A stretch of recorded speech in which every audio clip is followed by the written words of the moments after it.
Hey everyone, welcome back to Your Money Your Way. In today's video, we're diving deep into two major players in the Singapore REIT landscape, Mapletree Industrial Trust and CapitaLand Investment Trust. We'll be breaking down the latest analyst insights on their recent performance and future potential, providing you with the information to make your own informed decisions. Let's get started. Please note that the content presented in this video is for informational purposes only and does not constitute investment advice. We strongly recommend that you seek proper guidance from a qualified financial advisor before making any investment decisions. Let's take a closer look at Mapletree Industrial Trust, MIT. This REIT focuses primarily on industrial properties and has a significant stake in the growing data center sector. Well, the latest reports from late April 2025 highlight MIT's active portfolio management, as seen in the recent divestment of a data center in Georgia, US, for $11.8 million, expected to close by the second quarter of their fiscal year 2025. Looking at their performance for the first 9 months of financial year 2025, MIT delivered a modest 1.4% year-on-year increase in distribution per unit. That's the dividend you, as an investor, receive. Interestingly, their Singapore portfolio is showing strong fundamentals, achieving a robust weighted average rental reversion of 9.8% for renewal leases in the third quarter. This indicates their ability to adjust rents on existing properties. However, MIT did experience a slight dip in portfolio occupancy, down 0.8 percentage points quarter-on-quarter to 92.1%. Their aggregate leverage ratio also increased to 39.8%, with 78.3% of their debt being hedged. Analysts have noted MIT's position as a diversified new economy landlord with a significant data center component, which can contribute to income stability. They've also pointed out that recent share price movements might not fully reflect the manager's active portfolio management. The redevelopment potential of their flatted factories in Singapore has been mentioned as a factor that could influence their net asset value. Additionally, their dividend yield has been observed to be higher than the average for Singapore REIT.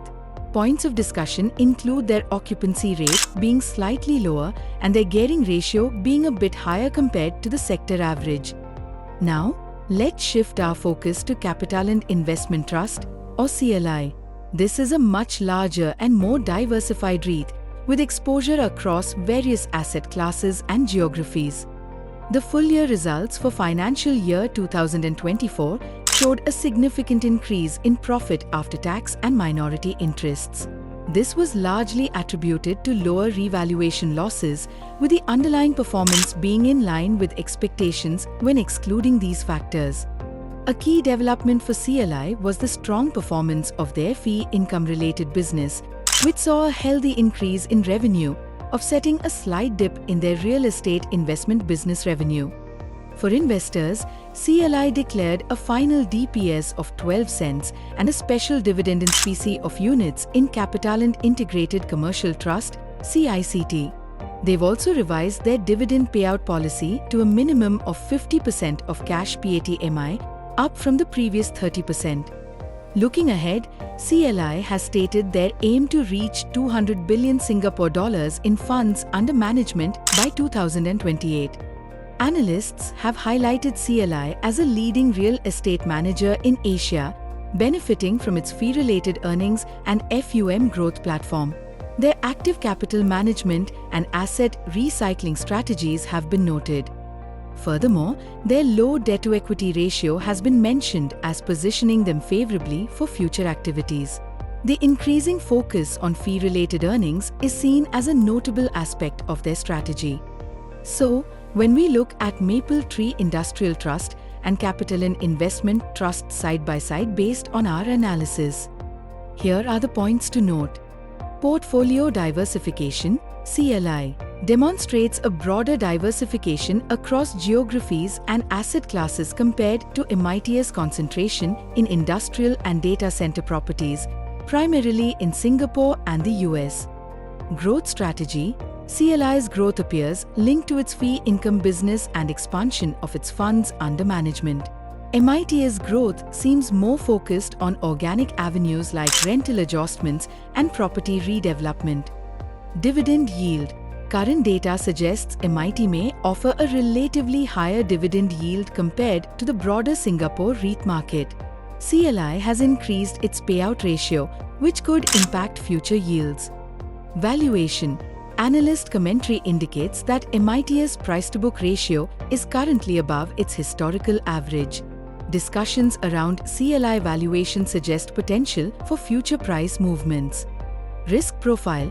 MIT's higher leverage and focus on specific sectors and regions might present a different risk profile than CLI's more diversified and lower leveraged position. Resilience.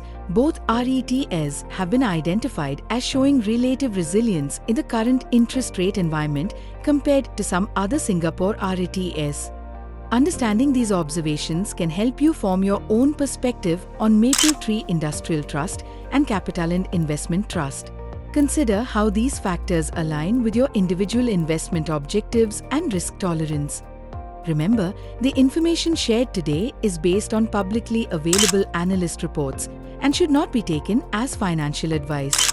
Always conduct your own thorough research and consider your own financial situation before making any investment decisions. That's it for today's look into MIT and CLI. Share your thoughts in the comments below. Don't forget to like this video, subscribe for more REIT analysis, and hit that notification bell so you don't miss our next video. Thanks for watching, and I'll see you in the next one.